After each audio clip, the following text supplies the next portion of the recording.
আসসালামু আলাইকুম ভিউয়ার্স, আজকে আমি পুঁইশাক দিয়ে চিংড়ি দিয়ে আপনাদেরকে একটি রেসিপি করে দেখাবো।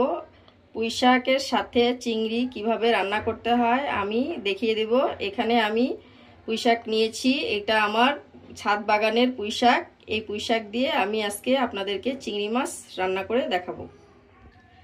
এখানে আমি আধা কেজি পরিমাণের চিংড়ি মাছ নিয়েছি। চিংড়ি মাছগুলোকে আমি কেটে বেছে ভালো করে পরিষ্কার করে ধুয়ে নিয়েছি পুঁইশাকের জন্য।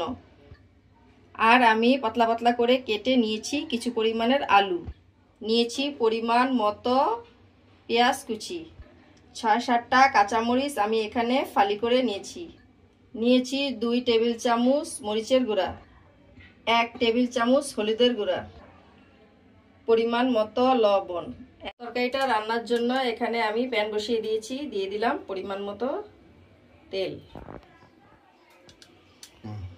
তেলটা আমার গরম হয়ে এসছে, এখন আমি পেঁয়াজের কুচিগুলো দিয়ে দিচ্ছি।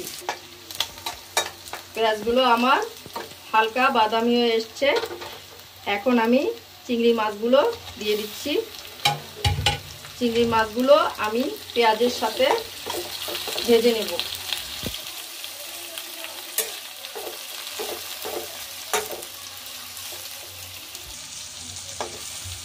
চিংড়ি মাছ আর পেঁয়াজগুলো আমার প্রায় ভাজা হয়ে এসছে, এখন আমি দিয়ে দিব এখানে কাঁচামরিচগুলো।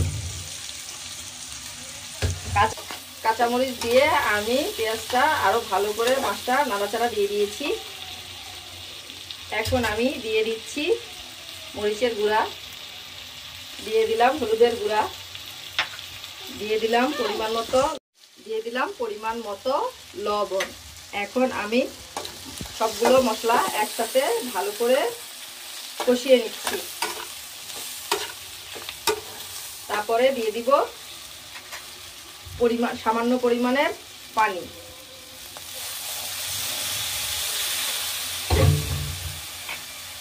দিয়ে মশলাটা আমি ভালো করে কষিয়ে নিয়েছি।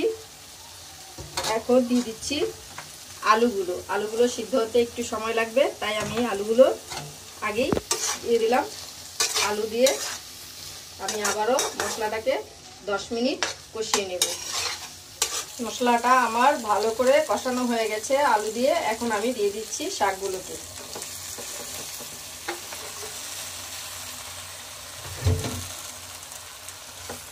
সবগুলো শাক দিয়ে আমি 2-3 মিনিট ঢেকে রেখে দেব। এই ঢাকনাটা উঠিয়ে এখন আমার তরকারিটা কষানো হয়ে গেছে। এখন আমি ভালো করে নেড়ে চেড়ে এখানে পরিমাণ মতো পানি অ্যাড করে দেব। পরিমাণ মতো পানি দিয়ে দিলাম। এখন নেড়ে চেড়ে ঢাকনা দিয়ে আবারও ঢেকে দেব 10 মিনিটের জন্য। এই যে আমার তরকারিটা অলরেডি হয়ে গেছে। এখন এই যে দেখুন ডাটাটাও সিদ্ধ হয়ে গেছে, আলুগুলো সিদ্ধ হয়ে গেছে। আমি একটু লবণের পরিমাণটা দেখে তারপরে পরিবেশন করে ফিরে আসছি।